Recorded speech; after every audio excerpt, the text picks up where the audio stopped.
E aí, bom demais, sejam todos muito bem-vindos a mais um Arlindo Cast. Eu já perdi as contas, na verdade, que esses últimos dias eu gravei um monte seguido. Esse aqui deve ser o oitavo ou o nono. Estamos quase chegando no 100 aí, falta só mais 90 e poucos.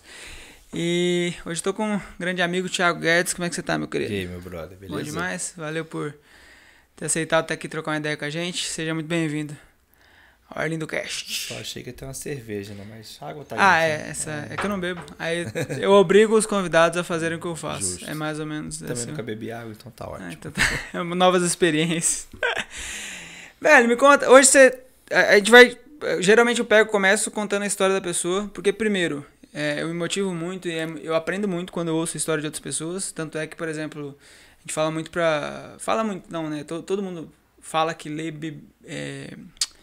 Biografias. Ler biografias, tô engasgando aqui. Ler biografias, você aprende muito justamente porque você entende as escolhas da pessoa. E eu sempre começo dessa forma. Como é que você começou, como é que você entrou nesse mundo digital? Eu te conheci dentro de um mastermind de marketing digital, a gente pode chegar até lá. Mas como é que você começou esse processo aí?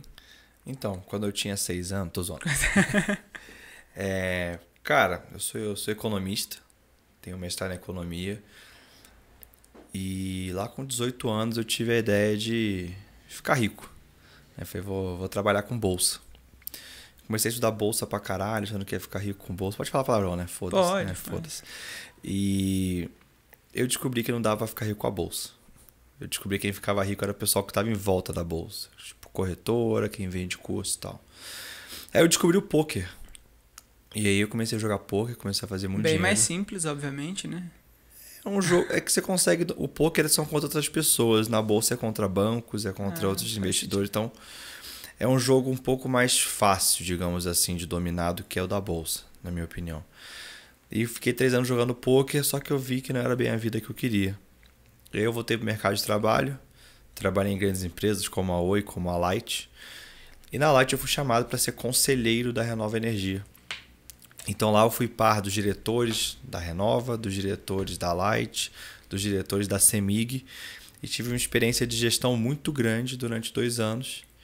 E falei, vou ser rico como CEO, só que eu comecei a perceber que o buraco era mais embaixo, tinha muita politicagem, o caminho não ia ser tão rápido quanto eu queria. E eu lembro que lá eu tive um contato em 2000. Desculpa interromper rapidinho, uma curiosidade. Quanto tempo mais ou menos demora uma carreira pro cara sair? Sei lá, o cara entrou como suporte da empresa. Pra ele se tornar um CEO, por exemplo, quantos anos em média ali demoraria? A média, acho que mais de 20. 20 anos Com fazendo uns 10 o cara vira gerente. Depende muito, né? Do cara, da empresa. Acho que dá pra virar um gerente com 5, 6, superintendente com 10, um diretor com 15.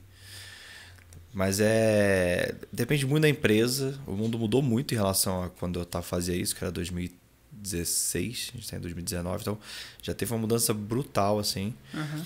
Mas o caminho era muito lento e você dependia de alguns movimentos, não de sorte, de você estar pronto e o momento acontecer. Entendi.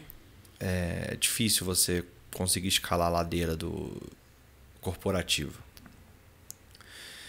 E aí eu falei, cara, eu estava até procurando um MBA para fazer lá fora, né? Visto que hoje a maioria dos CEOs tem um MBA e tal.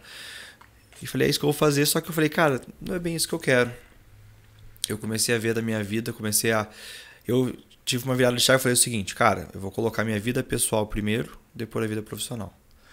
Então, o que eu quero da minha vida pessoal para depois querer minha vida profissional?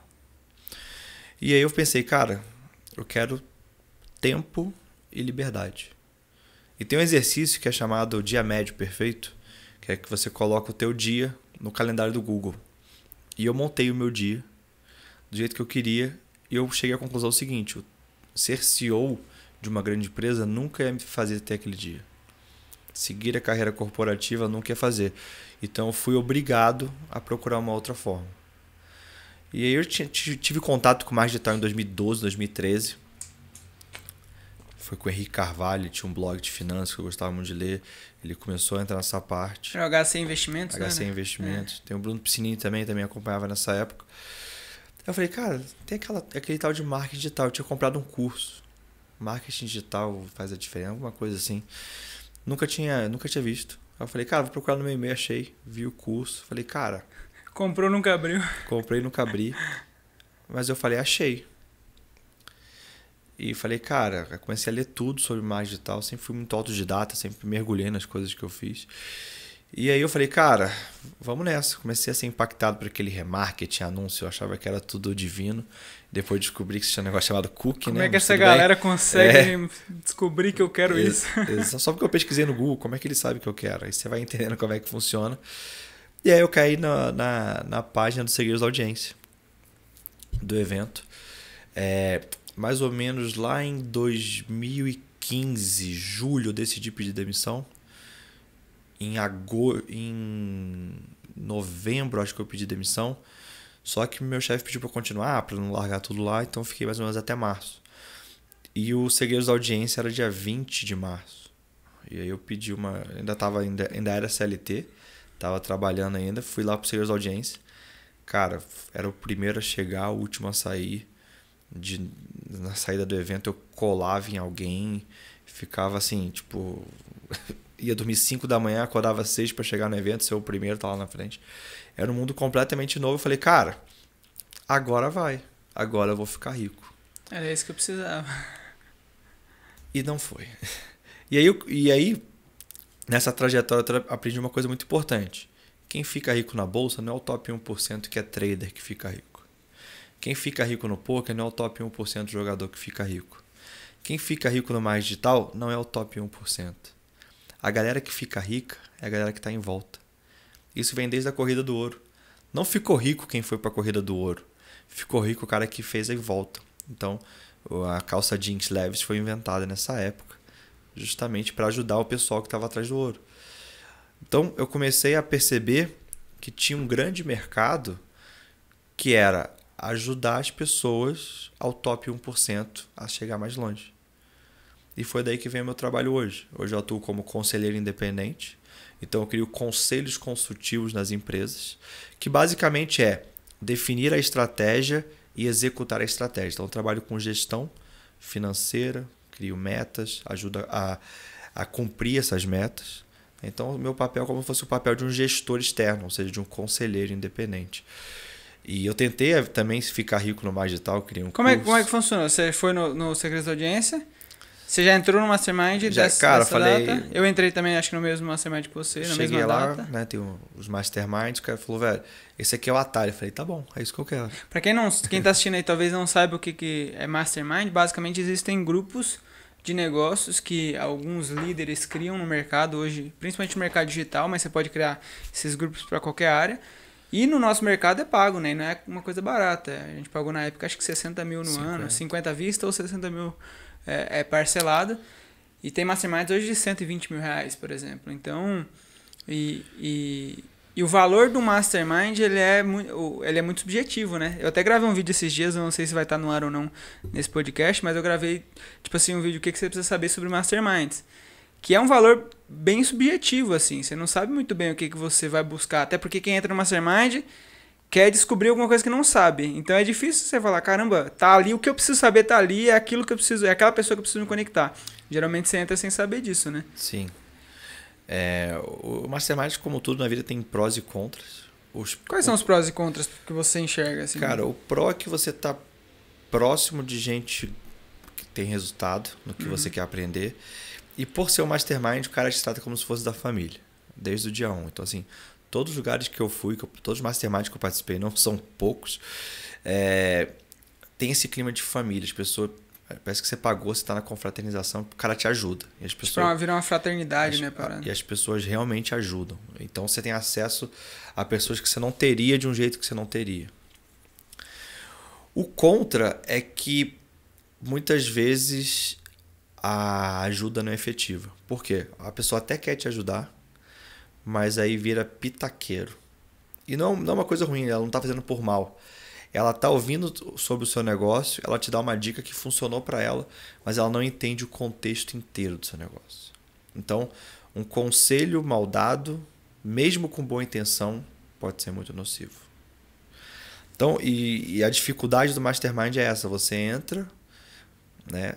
Você começa a ouvir um monte de gente com nichos diferentes, com experiências diferentes, com backgrounds diferentes. E aí você tenta ouvir todos os conselhos, montar um conselho Frankenstein e botar em prática. E essa foi meu grande erro no meu primeiro ano de Mastermind. Foi ouvir todo mundo e de algum jeito tentar encaixar todo mundo. Por mais boa vontade que todos tivessem, ninguém entendia o contexto. Então ele pode ser perigoso. E por exemplo, lá no nosso Mastermind eu lembro que tinha gente que vivia de lançamento perpétuo, alguns de YouTube, alguns de produto que vendia todo dia, e-commerce, produto físico. Aí cada um ia falar, não, cara, o que tá faltando pra você é lançar um produto físico. Não, mas tem que lançar um produto físico com lançamento perpétuo que vai funcionar. E aí realmente, isso aí é verdade. Se você for numa empresa e perguntar pro financeiro como é que a empresa cresce, ele vai falar para cortar custo. Se você falar pro cara de marketing, vai falar para investir mais em marketing. Se falar pro cara de vendas, fala para colocar mais vendedores. Então, existe uma miopia de negócios voltada para sua área. Isso é comum. Pessoas muito boas em determinada área, elas tendem a focar sua energia naquela área. E tá tudo bem, é normal. Só que você tem que tomar cuidado. Então, cara, eu acho que o Mastermind é válido, principalmente se você quiser um atalho. Você está comprando tempo, só que você tem que saber aproveitar. As pessoas entram no Mastermind também de cabeça de sugar. Na verdade, é o contrário. Sempre que eu queria saber alguma coisa de alguém, eu falava, cara, qual que é o ponto fraco desse cara que eu posso ajudar? Eu ajudava o cara primeiro pra caralho pra depois pedir. Isso pra qualquer coisa na vida. Uhum.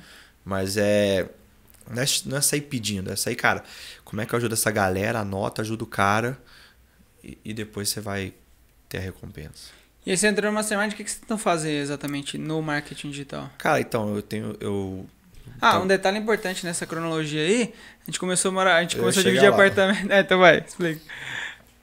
Foi mó, quer dizer, foi ótimo. Né? Cara, eu tenho muitos anos de investimento, tinha uma consultoria de investimento, eu ainda atendo alguns clientes, mas não é o meu negócio hoje. Eu falei, vou criar um curso chamado Investidor Rico, vou vender pela internet, vou trabalhar 1 hora por semana e fazer alguns milhões. Top, plano perfeito. Plano perfeito. Só que eu fiz lá o lançamento, fiz tudo, só que só não vendeu. Detalhe. Coisa boba. Eu tenho investido mais ou menos uns 7 mil em tráfego, feito uns 3 mil em vendas. Fora o tempo que eu montei um funil perpétuo. Assim, em 2 semanas só fazendo isso. Só que eu esqueci de um detalhe. Eu não validei a oferta. Coisa boba. Coisa pequena. Né? Você, como um cara de copy, deve saber bem a importância disso. E aí eu aprendi muita coisa também que, como eu falei, para eu poder sugar o marketing digital, eu precisava ajudar as pessoas. E aí eu comecei a ver um grande gargalo de gestão. Então eu fazia um call com todo mundo, montava o fluxo de caixa da empresa, ajudava, fazia estratégia para eles. Só que eu não pensava em trabalhar com isso, eu simplesmente estava ajudando eles para receber em troca outra coisa. E eu comecei a ajudar muito, muito, muito e comecei a ver os bastidores do mercado digital. Dá um overview aí do que você encontrou. Uma coisa são os números de faturamento, outra coisa são os números de lucro. Aí eu comecei a fazer conta e falei, cara, não é tão parecido com o que eu vejo em cima do palco. Os números de faturamento e lucro, né, quando você fala só em faturamento, tem esse problema, que é genial para quem vende faturamento. Só que quando você está vendo uma empresa, você precisa ter lucro. E eu falei, cara, essas margens deveriam ser maiores. Ou seja, o que sobra no final do dia deveria ser maior. E eu vi que o esforço de fazer um produto digital, montar uma equipe, uma empresa, pela margem que isso gera, ia me dar mais trabalho do que se eu criasse um serviço para ajudar esse top 1%. E foi aí que eu fiz a virada. Falei, cara, quer saber? Eu não vou correr a corrida do ouro. Eu vou vender calça jeans. Eu vou ajudar quem tá correndo. Eu vou ajudar quem já achou ouro. Você me lembrou de uma história. Bem lá no comecinho, quando eu tava começando o marketing digital, primeira vez que eu vim pra BH. E eu vim pra fazer uma série de entrevistas. Então eu fiquei uma semana aqui, entrevistei todo mundo. O Samuel Pereira foi um deles na época. E isso há 6 anos atrás, 5 anos atrás, mas 6 anos atrás. Caio Ferreira, Davi Rush, o Rômulo do Atitude de Homem. Puta, uma galera que eu conheci naquela época. E eu fui convidar, eu não lembro quem, mas é um dos caras lá, donos da Rock Content. Na época era bem menor e tal, tava em construção, mas já tava crescendo. E eu fui convidar ele pra fazer uma entrevista com ele e ele negou. Lembra até no Facebook, eu tenho essa imagem na minha cabeça. Ele negou, que eu fiquei meio mal, né? Eu falei, porra, que paia, né? Ia ser mó legal e tal. Ele negou e ele explicou por quê. Ele falou, cara, eu não acredito nisso que vocês estão fazendo. Quem realmente quem ganha mais, quem ganha com a guerra não é quem tá na guerra, é o cara que fabrica a arma. Ou seja, é a Hotmart, é a Rock Content, não é quem tá lá publicando conteúdo, é quem faz o intermédio entre uma coisa e outra. Quem tá na guerra só se lasca. Agora, quem fabrica a arma... Exatamente. Tá, é isso que você falou, né? Acho que é a mesma coisa. E quem o cara tá que lá fabrica a arma, ele vende pros dois lados. Ele vende pros dois lados. Exatamente. E aí, pô, isso foi na minha cabeça, assim. Essa parada de ter ferramentas, esse tipo de coisa. É bem mais simples você dar a ferramenta pra galera ir lá lutar a guerra do que você ir lá efetivamente lutar. Na verdade, no começo é mais fácil lutar a guerra, mas porque demora pra você fabricar as armas, pra você ter estrutura pra fabricar a arma, né? Virou um podcast bélico. Mas, mas é que o outro trabalho demora mais pra maturar. Ele tende a ter um tempo de maturação um pouco maior, ele é mais complexo. E aí vem uma diferença muito grande, que é o seguinte: o marketing digital, né, ele é um meio, as pessoas usam como fim. Sim. Esse é um grande erro. E para mim também não existe nem marketing digital, existe marketing. Digital é uma forma de você fazer o marketing.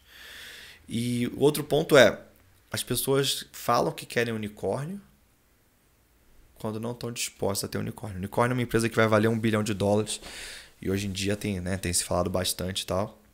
Unicórnio é em dólares, né? Em dólares. Em dólares. Só que, cara, e não tem nada de errado você ter um lifestyle business, que é um business que nunca vai valer $1 bi, mas, cara, vai pagar melhor que qualquer emprego, vai te dar o estilo de vida que você quer. O problema é quando você mistura algo que não tem escala, um lifestyle business, e trata como unicórnio. Interessante isso aí. Aí você tá dando carne pro vegetariano. Você tá alimentando o bicho da forma errada. Você quer construir uma empresa de $1 bi, mas ela não tem estrutura para chegar a $1 estrutura bi. para isso. E você também não tá afim de pagar o preço. Eu me questiono muito isso, sabia? Muitas vezes o jogo que eu quero jogar, até o momento desse podcast, é o jogo de $1 bi. Mas às vezes eu me questiono, eu falo, cara, o preço é alto para chegar lá, tipo assim, né? A estrutura que tem que ter, a gestão, todo esse... Cara... E eu tô falando, não unicórnio, tô falando de $1 bi de real. Eu sou mais simples aí. Mas ainda assim o preço é bem grande, né? O preço é bem alto. Eu vejo muita gente falar isso e vejo pouquíssimos pagando. Na verdade, quem tá pagando o preço não fala isso. O cara já tá... Não tem tempo pra ficar falando, né? Não tem tempo pra ficar falando, ele já tá fazendo. O problema é que não tem problema. É que as pessoas acham que é bonito falar isso. Você chega numa roda de empreendedores e você fala assim, cara... O que você quer fazer da sua empresa? Cara, eu tô pensando em lucrar ali uns 2, 3 milhões por ano e ficar bem, cara. Ter tempo para cuidar do meu filho. Você vai ser linchado. Fala, cara, mentalidade pequena. Você tá com o mindset errado. Dobra essa meta. Por quê? O social você fala, não, eu quero o bi, o céu é o limite. Eu vou comer caco de vidro pra fazer a maior empresa do... Cara, será? E aí eu volto lá no começo, quando eu falei que eu fiz o meu dia... antes de escolher minha profissão. Quer dizer, eu escolhi... antes de definir meu atual projeto de hoje. Entendi. E ele foi feito justamente para caber dentro do meu dia. Então, assim, quando você coloca a tua vida pessoal em primeiro lugar, as coisas mudam. E o meu trabalho tem muito a ver com isso. Tirar do empreendedor, né, dos fundadores, não só o que eles querem para a empresa, mas o que ele quer para a vida. Porque se ele quer fala alguma coisa na empresa e na vida ele é outra coisa... aquela visão é mentirosa. É uma visão para você falar no bar com os amigos. Como é que você consegue enxergar esse... Como é que faz para diagnosticar esse erro? Tipo assim, como é que a pessoa que tá ouvindo, qualquer pessoa consegue identificar? É uma coisa muito simples. Ações falam mais que palavras. Se a pessoa fala uma coisa e ela é incongruente com as ações, foca nas ações, não na palavra. Então, vou dar um exemplo meio banal, mas, cara, você quer ter um unicórnio, você vai ter que trabalhar 12, 14 horas por dia, incansavelmente, para fazer o negócio rodar. Se a pessoa me fala que ela quer ter um unicórnio e ela não está trabalhando 10, 12 horas por dia, ela não quer um unicórnio. Ela acha bonito falar que quer. Mas, por exemplo, não existe... É porque, historicamente, não existe ninguém que construiu um unicórnio, por exemplo, sem trabalhar essa quantidade, né? Cara, sempre vão ter as exceções. Mas do jeito que o negócio porque você precisa de investimentos, precisa de investidor. É um trabalho muito árduo para você deixar a casa arrumada para conseguir um investimento. Da forma correta, sem sacrificar... E no timing correto, né? O seu equity, né? O seu percentual de ações. Então, o que eu vejo o ser humano é muito incongruente, principalmente no que ele fala. Exemplo clássico. Pô, quero emagrecer. O cara fala isso com uma Heineken na mão. Então, assim... Não dá pra... Então, tô tentando, até hoje não consegui. Não dá. Tô nesse ritmo, não tá rolando. Mas, então, assim, aí você percebe, cara, o que você quer de verdade é o que você faz. Todo mundo quer perder 2 quilos, ganhar mais dinheiro, mas ninguém tá afim de pagar o preço. E é isso que eu vejo. As pessoas, elas externalizam uma coisa que não é verdade dentro delas. Porque é socialmente aceito. Show. Então isso passa do meu trabalho também, de entender o empreendedor. Porque senão você vai... O cara chega e fala assim, não, eu quero construir um negócio de tantos milhões. Aí você direciona todo o esforço pra isso e o cara não anda porque, na real, lá atrás ele não... lá internamente ele não quer. Vamos fazer isso, o cara não faz e fala assim, cara... Você realmente quer isso, né? Tipo assim. Tanto que os clientes que eu atendo são clientes que querem crescer, porque o esforço da gestão, do crescimento, ele existe quando o cara quer crescer. E o cara quer pagar o preço. Então, assim, eu já tive clientes que queriam ter um lifestyle business. O trabalho é legal, mas ele não flui do jeito que deveria fluir. Porque a pessoa quer ficar ali parada e tá tudo bem, não tem problema nenhum. Mas o perfil de cliente que eu resolvi atender quero transformar pessoas que têm negócios digitais em empresas de alto crescimento. Você nichou, né? Você pegou um... Eu quero mostrar para ele como é que se transforma o negócio dele numa empresa e não um lifestyle business. Então, geralmente são pessoas que têm um lifestyle business, trabalham como se tivesse um unicórnio e estão correndo atrás do rabo. Porque elas estão tomando decisões erradas atrás de decisões erradas, trabalhando 16, 18 horas por dia. Porque quando você cresce, não é mais sobre o saber fazer. Essa pessoa já sabe fazer. Quando ela chega num patamar ali de 3, 5 milhões ano de faturamento, ela já sabe o que tem que ser feito. Agora, o que tem que ser feito, em qual ordem, ela não sabe. E aí que entra a gestão. A gestão estratégica nada mais é do que organizar a empresa de modo que a gente saiba quais são as prioridades e o que fazer primeiro e na ordem que tem que ser feito. Hoje as startups quebram não porque fazem a coisa errada. Elas quebram porque elas fazem a coisa certa na hora errada. Então, priorizam errado. Então, porque você tem dinheiro e tempo escasso. Se você faz a coisa certa na hora errada,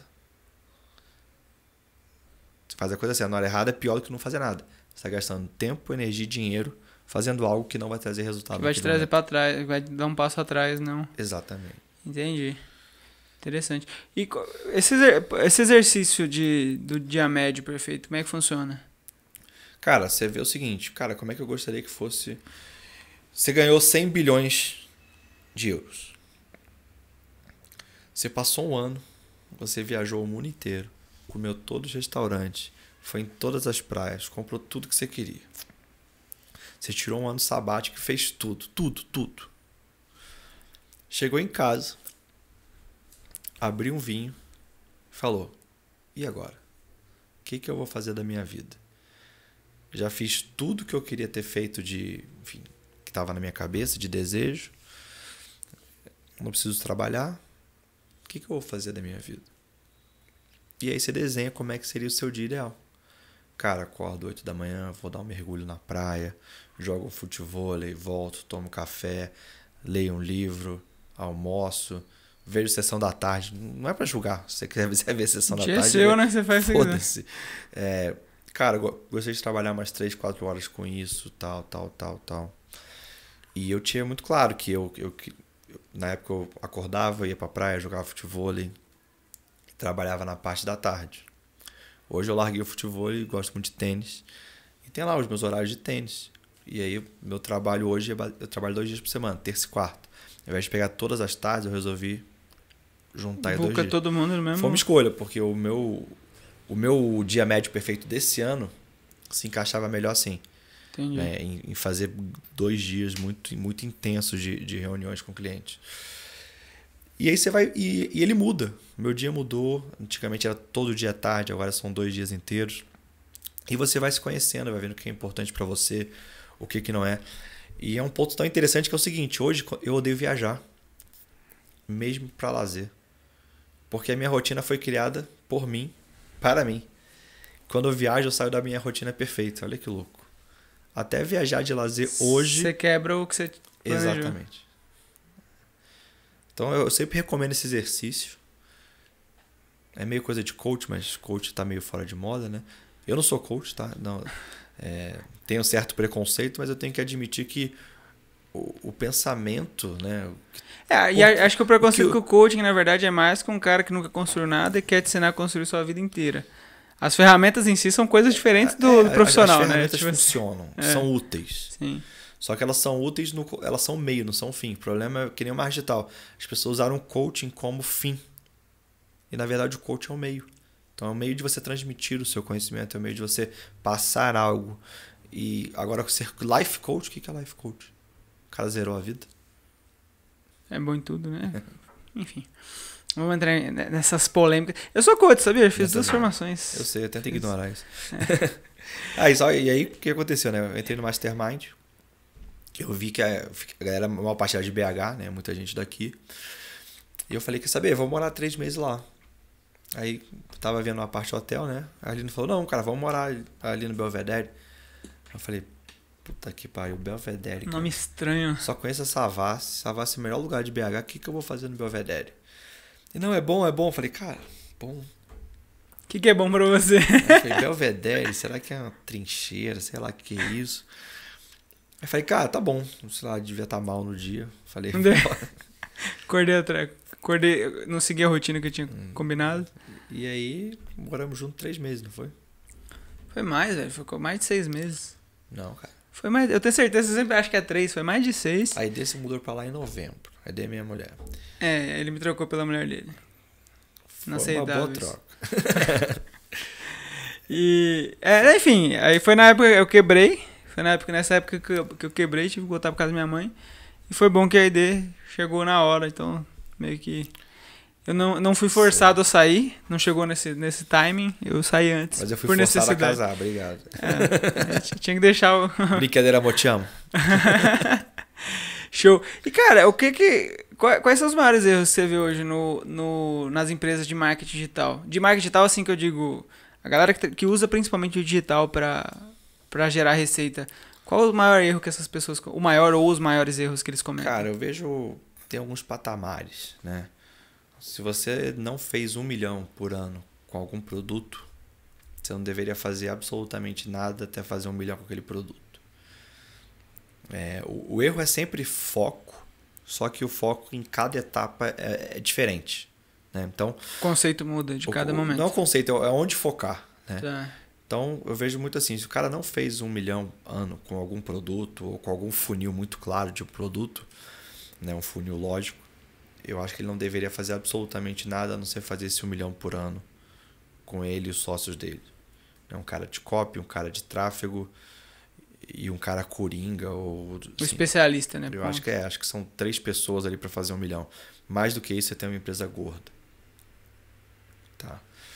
Então, até 1 milhão ali, eu diria, cara, foca em achar um modelo de negócio que você consiga fazer 1 milhão por ano com uma margem aí de 30% a 50% por ano. O que isso quer dizer? Se você faturou 1 milhão, tem que sobrar no seu bolso de 300 mil a 500 mil por ano. Se você não tem essa margem saudável, algo está errado. Seu produto não é tão escalável, seu tráfego está caro, enfim, aí tem que analisar.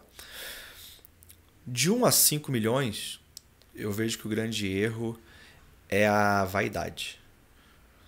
O que eu vejo muito é, o cara fez 1 milhão, fez um lançamento bom, e aí no próximo ciclo ele dobrou a equipe, ele pegou um escritório foda, ele pintou a parede, e ele começa a falar de culture code, começa a falar palavras, expressões valuation, venture capitalist, precisa de investimento, ele começa a meio que entrar na Perder a noção. a assim, síndrome né? do CEO, né? Eu vejo Tá. muito isso, tipo, agora eu sou CEO. Agora meu papel é outro. Começa a falar de branding, começa a, tipo, vangloriar o negócio. E o que ele faz? Ele torna uma máquina que antigamente era lucrativa em algo extremamente gordo. Eu chamo isso de Garfields. Você tem um projeto que está rodando bem, está gerando lucro, é saudável. Você começa a fazer vários outros projetos paralelos. E um projeto dá lucro e os outros consomem lucro. Então você tem uma máquina... Cara, isso é bizarro, porque, enfim, desculpa interromper, mas é muito mais comum. Eu já cometi alguns erros que você tá falando. 100% dos meus clientes já passaram por isso. Eu chegar lá numa empresa que deveria ter uma margem de 30%, 50% e ela tinha uma margem de 10%. Cara, você não paga pelo seu produto digital. Claro, tem o custo de gravar e tal, mas não tem custo de estoque, não tem custo de armazenamento. Então, o grande erro nessa fase é você fazer coisas que você lê nos livros de biografia. Aí eu comecei a trabalhar minha cultura e tal. Cara, se você tem menos de 30 pessoas na sua empresa, você conhece todo mundo pelo nome, a cultura é você. Não existe nada que você coloque na parede que vai substituir o teu jeito de ser, o jeito que você fala, o jeito que você se comunica, o que você faz. Então eu falo, cara, cultura é acima de... Se preocupa com isso quando você estiver faturando mais de 10 milhões, tem mais de 30 pessoas. Antes a cultura está no espelho. É exatamente o que você faz. Você é a cultura da sua empresa. Claro, a gente tem que definir a visão, tem que ter os valores da empresa, mas é mais o viver do que o falar. Porque o ser humano ele reage ao líder pelo que ele faz. Isso aí é uma regra que não tem jeito. Então, o segundo ponto cara, de 1 a 5 milhões 1 a 5 a 10 mais ou menos. Quando o cara tem até 20, 30 funcionários, o grande erro é começar a fazer muitos projetos, começar a criar um monte de coisa, não focar em nada e transformar a empresa que é lucrativa em uma empresa gorda. E acima dos 10 milhões, sim, aí a gente começa a falar muito de, cara, como fazer uma máquina de contratação, né? Uma máquina de manter a cultura, porque você já não vai conhecer todo mundo pelo nome, como é que você transmite isso, como é que você é estratégico nas suas decisões, está na hora de ter um investidor, não tá? Por quê? Que tipo de investidor? Então, e eu atendo o pessoal ali na faixa de 1 a 10 milhões, que é justamente quando o grande gap dele, ele já sabe executar, mas o gap dele é a estratégia. Ele não sabe o que fazer e nem na ordem.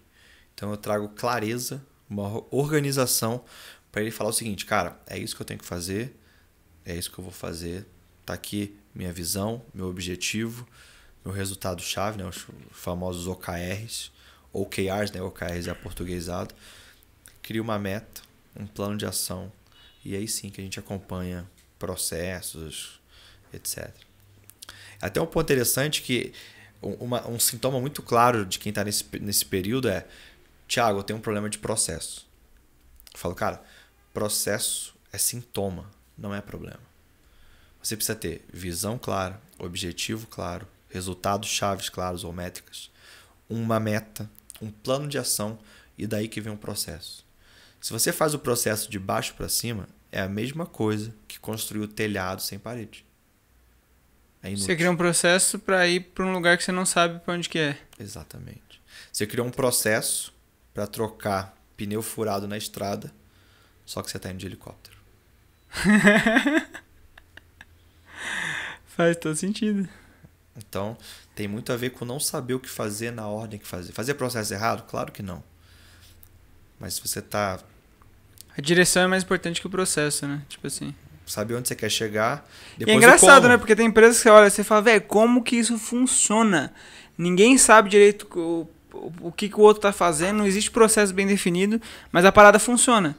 Porque provavelmente eles sabem, todo mundo sabe pra onde tá indo, só não sabe direito como que vai. Tem um que tá correndo, outro que tá indo um pouco mais devagar, outro que tá indo rolando, outro que tá indo de helicóptero, outro que tá indo de carro. Você tem que pelo menos chegar no ponto B. É. Massa. Cara, é muito engraçado essa parada de inflar. O que aconteceu comigo quando eu falei meu negócio lá atrás, quando foi isso. A gente começou a inflar a parada. A gente começou ali, a gente faturava, sei lá, 300 mil por mês, mais ou menos. Isso dá o que por ano? Dá 3.600. 3,600. É um pouco menos, a gente chegou faturou acho que 2,5 nesse ano que eu quebrei. Até aquele ano foi o ano que eu mais faturei. Mas foi o ano que eu quebrei, o ano que eu menos ganhei dinheiro. Porque eu fiquei R$ 200 mil negativo. Faturamento não é lucro. Exato, entre aquilo que você falou também. Então, obviamente, eu nunca usei esse número como para vender alguma coisa, nem nada do tipo, né? Mas foi isso, a gente começou a inflar, começou a contratar escritório, começou a contratar gente, entramos em 2 masterminds diferentes, eu já estava em um, meus sócios entraram em outros, enfim, começou a bagunçar tudo e aí quando viu, aí a gente teve uns problemas teve um problema também de queda de lucro e teve problema que foi o principal, que foi invasão, de desvio de tráfego. Enfim, você viu essa época toda comigo lá. E pra você que tá ouvindo aí, não more com o Thiago. Agora ele vai casar, né? Mas enfim, não more com o Thiago quando você estiver fazendo... quando você estiver nesse momento que eu tomo uma porrada todo dia. Agradeço, inclusive, porque acho que a função do Thiago hoje, inclusive, é dar porrada, né? Você só dá porrada nos seus clientes. Sou que nem dentista e personal, eu ganho pra ver os outros sofrer, né? Mas funciona. E é interessante essa visão aí, inclusive, dessa... Mas a gente falava isso, porque, por exemplo, se tivesse um acompanhamento diário... Não tinha acontecido. Não tinha acontecido. Sem dúvida. Porque você saberia que... Você ia parar a campanha em algum momento. Você ia falar, mano, tá dando... Tô botando X mil reais por dia. Geralmente eu vendo Y mil. Tô vendendo 0, você para. Você não deixa o buraco ir. Né? Deixa eu verificar os links, verificar os e-mails. Alguma coisa tá errada aqui. Então, assim, a base do que eu faço é metrificar o negócio no que é importante, acompanhar e ajustar. É simples. Como quase tudo na vida. Mas não é fácil. Quais são as métricas mais importantes assim, que seus clientes tem que medir obrigatoriamente nos negócios deles? CAC, né, que é o custo de aquisição do cliente. Quanto que você gasta para trazer um cliente. E aí entra basicamente seu custo em marketing, anúncio. Você tem uma equipe que faz SEO, alguma coisa, também entra. E a força de vendas. O LTV, que é basicamente... Você junta todas essas... gastei 50 mil esse mês... Divide pelo número de vendas que fez e dá o resultado. Mas eu gosto de fazer por canal. Né? Então, por exemplo, se eu tenho um cliente que vem do orgânico, eu faço um CAC da área orgânica. Ou seja, eu faço um CAC e divido pelo custo das pessoas que produzem conteúdo. Entendi. Tá. Da mídia paga, eu faço direto da mídia paga. Então, você está botando anúncio no Facebook, gastou 100, entrou 10 clientes, você tem um custo de R$10 por cliente. Tá. O LTV é o quanto que ele deixa ao longo da vida dele com você. Ou seja... Quanto que o cliente gasta na média com você. Lifetime value. Lifetime value. Se você tiver uma recorrência, é o churn, que é basicamente o número de pessoas que saíram em relação à base que você tem de cliente. Ou seja, qual o percentual de pessoas está deixando de pagar sua recorrência mês a mês ou ano a ano. Né? E esses são os principais e a gente vai criando os intermediários, né? Que vai ter o custo por lead, o custo por clique, o custo por download, se for um aplicativo, né? O custo por call, se você vende por telefone. Então, depende muito do funil e do modelo de negócio. Mas, basicamente, o que norteia é CAC, LTV e churn. Essas são as 3 grandes vai métricas. Ramificando a parada. E aí você vai quebrando conforme a necessidade. E aí, para definir metas, você vai ao contrário, daí? Não, você define primeiro... Cara, eu começo, por exemplo, da visão. E a visão, para mim, é sempre muito pragmática, tá? Então... Com faturamento de 10 milhões e lucro de 5 milhões, esse ano vamos impactar 1.000 clientes. Esse é um exemplo de uma visão que eu uso. E aí eu vou não é uma visão tipo, vou mudar o mundo, não sei o quê. Não, eu acho muito bonito, mas eu gosto de coisa pragmática. Eu sou um cara muito prático. Sim. Até porque essas empresas, né, que eu atuo, a gente pivota muito. O que isso quer dizer? A gente modifica muito no meio do caminho. Então, às vezes, você tem uma visão muito, muito distante, ela pode... mudar, o que é péssimo, e ela pode também se sentir que ela está tão longe que você não conecta com ela. Então, em empresas um pouco mais maduras, a gente já faz uma visão de longo prazo, que é, cara, tem a ver com o propósito do empreendedor, que a gente faz isso, mas eu seguiria a linha do pragmático. Tá? Então, eu boto lá o número, isso se torna o objetivo da empresa para aquele ano, porque pode ter mais de um objetivo, mas geralmente eu coloco um só, que é crescer de forma sustentável. O que é crescer de forma sustentável? É você aumentar o faturamento, aumentar o lucro, satisfação do cliente e satisfação dos colaboradores. Então, para mim, a meta, que eu chamo de meta-manha, ou seja, o OKR da empresa, o OKR, ele é basicamente crescer de forma sustentável e lá vão ter os KRs, ou seja, Key Results, que são as principais métricas. Eu sempre coloco faturamento, lucro, satisfação do cliente.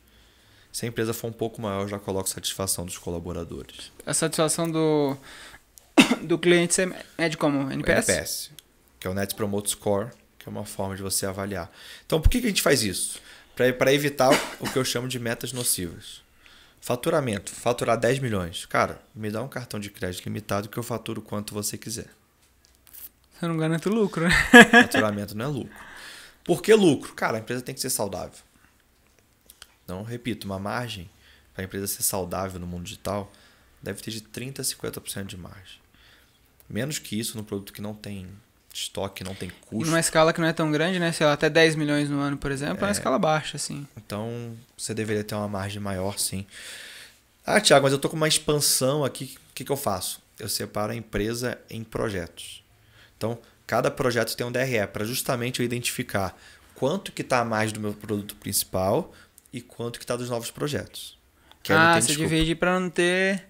Você não colocar tudo na mesma... Exatamente. Você não falar assim, o meu lucro diminuiu de 30% para 20%. Não, o seu lucro continua Se eu sou uma 30%, agência, mas aquele outro produto que está comendo uma parte Se eu sou uma agência, eu coloco isso por especialista. Se eu sou o especialista e se eu tenho vários produtos, eu faço um só. Agora, se eu tenho modelos de negócio diferentes, por exemplo, eu vendo produto digital e tenho e-commerce, eu separo os dois. Entendi. Para saber qual que é a margem de cada um e como cada um impacta. Hoje aqui a gente tem um DRE para cada especialista. E aí entra todos os E produtos. tem que ter, disso. e depois você soma tudo. E aí eu tenho o DRE da agência também. Como se Que é como fosse... se fosse É uma porque eu sou holding. sócio de todos, É isso. mas mesmo assim eu lido como se fosse uma coisa diferente. Exatamente. E por fim, não adianta eu ter lucro se o cliente não está satisfeito. Porque é relativamente fácil vender, eu posso fazer promessas mentirosas. Então eu vou lá, vendo com lucro, mas esse cara não volta nunca mais. Então o negócio tem que ser sustentável e crescer de forma consistente. E é muito doido, né? Porque, por exemplo, você pega um negócio de 10 milhões ano, você vai poder dizer melhor, mas eu acredito que nesse nível, o que acontece? Para você passar a escalar esse negócio, você pode ficar eternamente pegando clientes novos, mas vai chegar uma hora que isso vai acabar. Mas o segredo mesmo, a riqueza existe quando você tem um lifetime, você aumenta o lifetime do cliente, né? Por exemplo, uma Apple não seria Apple se todo ano as pessoas não renovassem a porra do celular que tá comprando. Com aquela fila bizarra. Né? Então, e é o mesmo cara, que já era cliente no passado. Estima-se então. que você gasta de 8 a 7 vezes menos para fazer uma pessoa satisfeita recomprar. Então, assim, se você gasta R$80 para adquirir um cliente, você vai gastar 10 pro mesmo cliente. 10 para o mesmo cliente. Então, por isso que a gente fala, no começo você tem que achar um produto que venda muito, né? Até 1 milhão é um problema de execução. De 1 a 5, 1 a 10, dependendo da empresa, é um problema de estratégia. Acima disso, já começa a ser um problema de visão sistêmica para transformar em estratégia, para transformar em execução. O processo vai ficando cada vez mais complexo. Né? Você vai precisando de pessoas mais sêniores no time. Um ponto da virada muito interessante é quando os fundadores precisam contratar pessoas muito melhores do que eles. Até o patamar de 5, 10 milhões, geralmente os fundadores são os melhores funcionários, colaboradores da empresa. E quando você começa a contratar pessoas melhores que você em certas áreas, começa a complicar muito. E acima de 10 milhões, você com certeza precisa contratar Desses pessoas talentos. especialistas melhores do que você. Entra muito do ego aí também, né? Entra, é difícil. A pessoa também que é boa, ela sabe que ela é boa. Então você começa a ter uma dificuldade de contratação. Você não tem grana para competir com empresa grande. Você tem que dar um pedaço da tua empresa, né? Começa o vesting, dá um pedaço de equity. Começa a colocar um sistema de bônus dentro da empresa. Então a governança dela fica maior. O sócio não consegue participar de todas as decisões. É preciso separar os sócios em cada decisão. Então assim, a complexidade dela aumenta. E todo esse processo que eu estou falando, né? Começa na visão, faz um objetivo, faz os key results. Aí eu pego o key results e transformo em meta. Então, o que seria a meta? Seria o lançamento, por exemplo. Coloco lá 100 mil em anúncio, vou capturar 30 mil leads, vou converter 1%, mais ou menos 300. Vamos dizer que o ticket é de 1.000, vou fazer 300 mil, vou ter 200 mil de margem bruta. Claro que eu tenho que tirar todos os custos. Então, essa seria a minha meta. E eu vou fazer um plano de ação para essa meta. Criar os anúncios, criar a copy, fazer o vídeo CPL 1, 2, 3, fazer vídeo de vendas. Então, tem um to-do. E desse to-do sai o processo. Com base na meta final que tá Que vem lá da visão, que eu quebro em objetivo trimestral, que eu quebro em principais métricas do trimestre, que eu quebro eu chamo de evento de receita. Se eu vou compor aqueles 10 milhões com 10 lançamentos, então eu tenho 10 eventos de receita. Então eu tenho que ter 10 metas. A meta basicamente é o funil que eu vou fazer para alcançar aquele resultado. Se for produto evergreen, por exemplo, que vende todo dia? Você faz... Continua sendo funil. Quando você está investindo de tráfego por dia, eu acompanho diariamente. Então como é que é o nome? Faço por mês. Não, um evento de receita. Evento de receita vira diário? Vira mensal, quebra em semanal e diário. Eu sugiro sempre que a equipe acompanhe diariamente. Eu, geralmente, com meus clientes, eu faço acompanhamento semanal dos resultados. Tá. No nosso mercado, esses dias eu fui, enfim, conheço uma agência que eles não abrem números para ninguém que está na empresa. No meu negócio esse ano, que você conheceu do Dayan e tal, a gente deve ter fechado lá esse ano com quase 8 milhões de faturamento, eu saí de lá quando a gente estava com 5. E todo mundo sabia, porra, bateu 1 milhão no lançamento. A gente falava pra todo mundo, ó, se bater tanto, tem mais tanto de bônus e tal, não sei o que, no meio do lançamento, por exemplo. Como é que você vê isso, assim? Os seus clientes, geralmente, eles abrem, não só dos seus clientes, mas no geral. Você acha que as pessoas têm que abrir essas metas ou não? Porque ao mesmo tempo eu olho pra um cara, tipo a CIMED, você conhece qual que é o nome dele? O dono da CIMED lá, que vai faturar, sei lá, 2 bi ou 3 bi esse ano. O cara fala nas redes sociais, todo mundo da empresa trabalha para esse resultado. É tipo isso que você tá falando, só que numa escala muito maior. O cara fala, cara, nossa meta é 2 bilhões. E todo mundo da empresa, da faxineira a ele, sabe, e ninguém fica puto por ele. Tem um jatinho dele, a porra toda, e tá todo mundo feliz. Os executivos usam e tal. Porque é a meta da empresa, entendeu? Não é... todo mundo tá alinhado. E tem empresa que não fala. Qual que é o... Cara, eu sou a favor de 100% aberto. Ah, mas Thiago, mas o pessoal vai saber quanto que eu ganho, quanto que eu faturo. Eu falo, cara, o colaborador, se ele quiser saber quanto você faturou, ele vai saber. É fácil, né? Tem o financeiro da empresa, se você faz lançamento, dá para saber quanto você vendeu. Tem os grupos que você usa no Facebook, enfim. Só fazer uma conta de matemática. Os alunos fazem essa conta, né? Uma pessoa com uma inteligência mediana, se ela quiser saber, ela sabe quanto você fatura. E qual que é o problema disso? Ela acha que faturamento é lucro. Por isso que eu sou muito a favor de, cara, ter meta de faturamento e de lucro. Para as pessoas verem o seguinte, cara, olha só o quanto que sobra no final do dia. Para cada 100 que entra, sobra 30 no meu bolso. Somos 3 sócios, cada um tá ficando com 10, só que a gente não saca, a gente reinveste tudo. Então eu sou sempre a favor de ser 100% aberto com os números, com os colaboradores. É um tipo de cultura para mim que faz sentido. Senão gera fofoca. E geralmente os colaboradores acham que você ganha mais do que você realmente ganha. Então se o objetivo é não mostrar o quanto você ganha, você tem um efeito exatamente inverso. Porque as pessoas não têm essa noção de margem, de quanto que sobra. Ela só vê o faturamento bruto. Ela só vê a plaquinha da Hotmart. Ninguém sabe quanto gastou. Aí você tá usando a pulseira, pô, esse cara tá ganhando 1 milhão todo ano no bolso dele. Será? E aí você também entra também... Tipo assim, por que tem gente que talvez não abre? Porque você também entra no ego da pessoa. Pro dono, é muito melhor chegar aqui e falar assim... Por exemplo, tem lá no meu Instagram lá, vende mais de 8 milhões pela internet.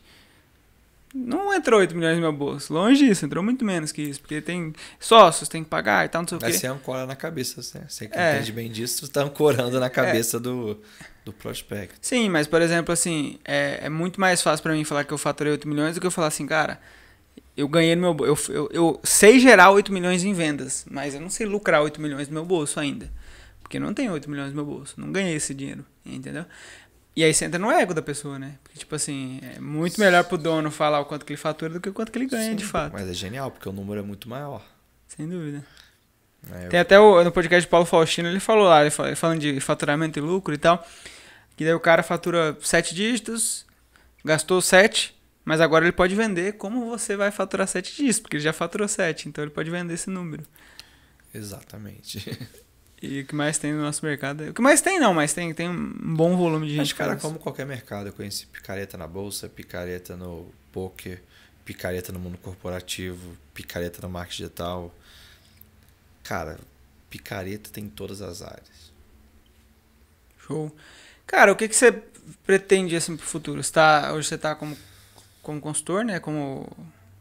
Você monta esses conselhos dentro da empresa, né? Eu vou um pouco contra a palavra consultor, porque eu não atuo na empresa. O que eu faço é basicamente eu mostro, ajudo a analisar o problema, ensino como resolve e corrijo isso. Então, também outra palavra que na minha opinião é mal utilizada é mentoria, mas eu diria que o que eu faço é exatamente a mentoria. Eu vou guiando a pessoa, fornecendo as ferramentas necessárias para que ela possa alcançar lá. E a grande diferença da consultoria para o que eu faço eu deixo o conhecimento lá dentro. Eu ensino a pessoa a fazer. Eu não vou lá, pego o meu computador, passo uma semana e resolvo o problema dela. Não. Eu falo, cara, eu explico o conceito do problema, ensino como resolve a pessoa que faz. É um trabalho mais demorado, só que ele fica na empresa. Que é muito melhor. Né? A empresa não fica dependente de mim. Entendi. Eu falo, cara, meu grande legado é esse. É que você vai conseguir resolver esse problema depois sozinho. Então eles me contratam para arrumar a casa, mas eu fico como um estrategista, como uma pessoa com o olhar de fora para tirar a miopia deles. Show de bola. Uma lição que você aprendeu com seus pais, com seu pai e com sua mãe. Estudar. E não necessariamente quando eu comecei com esse conselho era estudar de via formal. Então fiz a faculdade, emendei no mestrado, estava procurando MBA lá fora, sempre estudei muito. E aí depois eu percebi que o estudar não significa ter uma faculdade, ter um MBA, enfim. Mas sim você aprender o que é necessário para chegar onde você quer. Então estudar é uma coisa que sempre fez parte da minha vida. Eu sou autodidata em quase tudo que eu faço. Assim, quando eu quero uma coisa, eu vou lá e estudo até aprender. Então, cara, é estudar. E eu também aprendi, né, a executar. Era um grande defeito meu, que eu estudava demais. No próprio marketing digital, né? Eu lembro que você... Sempre fui assim. Que você ficou mó tempão estudando a parada e não... E na verdade isso se paga. Isso me deu uma puta experiência. Um puta conhecimento tácito. Que quando eu vou fazer alguma coisa hoje, quando eu vou ajudar algum cliente, eu tenho um arcabouço teórico de marketing digital muito grande. Por mais que eu não tenha usado na prática, eu entendi o conceito e sei como é que eu uso hoje. Mas claro, a sugestão é que você sempre estude e execute. Né? Um problema meu é a velocidade de execução. Isso é um problema meu. Essa foi uma grande lição que eu aprendi esse ano. Eu ganhei, porque meu ex-sócio, você conhece o Gobi? Cara, os caras são uma máquina uma máquina, velho. Até o podcast do Gobi, a gente falou muito sobre isso. Só que aí que tá, não tô falando deles, né? Também conheço o Gobi. Um abraço, Gobi. Mas as pessoas que são máquinas de executar, elas trabalham muito mais que o necessário, porque elas não planejam. Então, ela começa a fazer sem pensar. Como tudo na vida, você tem que encontrar o meio termo. Só estudar sem executar é lento. Só executar sem estudar ou planejar, você está jogando muita energia fora. Isso que gera burnout, geralmente. É a pessoa fazer um monte de coisa, ela tem resultado, mas 80% das coisas que ela faz não geram resultado. Só que ela não consegue identificar e ela continua executando que nem um louco. Então, para mim... Talvez o ideal seja a gente colocar a execução o estudo dentro de execução também, né? Assim, você tem que executar muito e estudar faz parte da execução. Aí vem lá do processo, da metodologia. Onde você quer chegar, qual que é o objetivo, qual que é a métrica, qual que é a meta, qual que é o plano de ação. Se você está alinhado nisso tudo, o plano de ação vai te fazer chegar em cada um daqueles pontos, executa que nem um louco. O problema é que as pessoas começam pelo processo e plano de ação, sem saber onde ela quer chegar. Então, sabe, eu sou o melhor trocador de pneu, só que eu tô no helicóptero. Até brinco, né? O pessoal sempre fala para terminar com uma frase edificante, eu sempre termino com a seguinte frase: de nada adianta a melhor cirurgia no ombro se o problema é no joelho. Então, às vezes, um simples diagnóstico, um simples planejamento te poupa muito tempo e muito dinheiro. Então, executar é uma arte até 1 milhão por ano. Depois disso, você já aprendeu a executar. Se você estiver executando sem planejar, você está desperdiçando, porque você tem um negocinho chamado cuja oportunidade. Tudo que você faz, você deixa de fazer outra coisa. E o cuja oportunidade de quem fatura 1, 2, 3 milhões começa a ser muito alto. É o cuja oportunidade do burnout, é da família e o da própria empresa, que era para ser saudável e dar problema. Show. Um livro que mudou muito a vida, assim, que você recomenda? Um ou mais, pode indicar algo. Cara, livro é difícil, velho, porque são muitos e muitos. Você lê muito? Você lê bastante? Mas um livro que foi mais, sem ser técnico, acho que o Pai Rico, Pai Pobre, ele me marcou porque foi o primeiro livro que plantou a sementinha. Que eu tava no caminho errado. Do tipo, cara, eu tô seguindo exatamente a linha, tô fazendo tudo certo. Do lado errado. Só que isso não vai me fazer chegar onde eu quero. Então, eu sempre lembro desse livro muito, não porque ele vai te trazer nada genial, mas a ideia, o conceito dele é muito bom. Trabalhe 4 horas por semana, a mesma coisa. Ele conceitualmente, né? Eu acho que o papel do livro não é te ensinar, né? Os livros que mais marcam são aqueles que te trazem um clique e que te mostram que é possível algo que você não sabia. Então acho que eles... Trazem pra consciência, né, a parada, eu acho. Ele falou, cara, não tava no meu radar. Então eu devo muito aos dois autores, Kiyosaki e o Tim Ferriss, muito nesse sentido de, cara, foram livros de clique. O resto é muito livro técnico, assim, de você querer aprender alguma coisa e fazer, mas eu acho que no começo da jornada, esses livros que te dão... Algum técnico de gestão? Cara, aí a gente vai entrar numa seara muito complexa. Tem vários. Tem um que agora eu não tô lembrando o nome, que é de OKRs, né? Que é uma metodologia lá do Vale do Silício, as maiores empresas hoje usam. Eu comecei a usar tem uns 2, 3 anos. Cara, encaixou como uma luva nas empresas desse tamanho. Só que as pessoas usam muito, muito, muito da forma errada. Então tem o famoso Measure What Matters, do Don Doerr. Só que eu não acho ele um livro tão bom. Ele é um livro bom de clique, mas eu não seguiria a risca como ele ensina os OKRs. Eu acho que não está tão bem explicado assim. Mas ele é um bom livro porque ele te dá o clique. Ele conta a história, todo o processo de como é que nasceu a parada. De como nasceu, qual que é a ideia por trás. Show. Alguém muito foda que você conheça que tem que estar aqui nesse podcast? Cara, tem o João Bogado. Você conhece o João Bogado? Não, tá aí.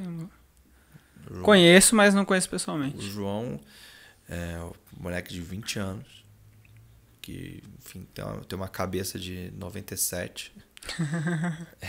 Tô no Mastermind dele, é um moleque, mas assim, é um homem formado, assim, é um cara que eu até falo pra ele, cara, eu compro tudo que você vende simplesmente porque eu não entendo você. Conhece a idade, até brinco que chama ele de Benjamin Button, né, que ele vê ao contrário, ele tá ficando mais novo. Então o João é um cara que é um copywriter, fez diversos lançamentos, trabalhou como executivo na Reserva, e é um cara que eu acho que tem uma cabeça muito diferente nesse meio. No meio de onde a gente vem muito diria com poucos, muito focado no dinheiro, que não é ruim, mas assim, quando é exagerado, quando são pessoas muito novas, isso pode ser nocivo. E ele vem com uma cabeça muito de valores, de fundamentos, então eu acho que é um cara interessante, que eu acho que ele meio que traz equilíbrio no mundo onde a gente só fala de dinheiro, dinheiro, dinheiro, e de repente vem um cara, calma. É muito engraçado, né? Porque eu tenho muitas conversas. Tipo assim, se eu tivesse ganho o dinheiro que eu tenho hoje há 6 anos atrás, eu tava completamente fodido. Eu ia acabar com a minha vida. De alguma forma eu ia dar um jeito. Porque eu não tinha maturidade pra ter acesso a essa quantidade de dinheiro. Que nem é muito. Mas tipo assim, por que eu não ganho o que eu vou ganhar daqui a 5 anos? Porque o meu eu de hoje talvez não esteja preparado para aquele valor. Então... É muito perigoso a galera, e no nosso mercado tem muita gente jovem ganhando muito dinheiro. E a pessoa meio que se perde. Tem muita gente que entra às vezes em depressão, esse tipo de coisa, porque se perde. Fala, tipo, tá, mas e agora? Cheguei aqui, tô com um carrão, tô com uma casona, tô tudo que eu queria fazer, mas pra que eu comecei a fazer isso mesmo? Tipo, pra onde que eu tô indo mesmo? Não lembro. Cara, eu vejo muito. Talvez. Não acho que as pessoas não deveriam ter o dinheiro. Eu não acredito muito nisso. Eu acho que a pessoa vai tomar o tombo de qualquer jeito.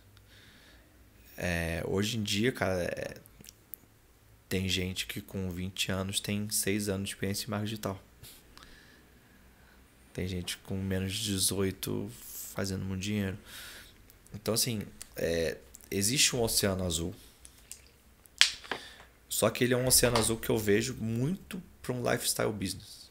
Top 0,1% vai ficar milionário, talvez, mas, cara, vejo marketing. Eu falo, agora eu aconselho mais para as pessoas da minha idade, 35, que estão numa carreira e não estão muito felizes. Porque eu passei por isso há 4 anos atrás. E você não sabe que existe outra coisa. E o marketing digital, né, mais uma vez, que a gente chama de marketing digital uma bolha, né? Que, enfim, não tem nada a ver com marketing, né? Não sei nem definir, mas é que é a nossa bolha, né, que a gente vive. Cara, ele proporciona que você ganhe mais seu salário de casa. Isso é verdade. Dá para você trabalhar em casa de cueca. Você pode não ficar milionário com isso, mas você provavelmente vai ganhar. Se você for um cara bom no que você faz, se você aprender a vender isso, você vai ganhar bem mais do que o seu salário. Então, cara, ele é uma ótima oportunidade de você ter uma vida com mais liberdade, mais meritocrática no sentido de você quer ganhar mais, você vai trabalhar mais, você quer ganhar menos, você vai trabalhar menos, mas você meio que consegue controlar isso. Então, se você tem uma formação, tem uma puta habilidade, eu não digo nem para vender produto, eu digo vai vender serviço. É a coisa mais fácil do mundo. Tá cheio de gente precisando do seu serviço. Então, assim, é uma excelente alternativa para quem quer sair, para empresa grande que precisa vender também. Então, assim, é um meio.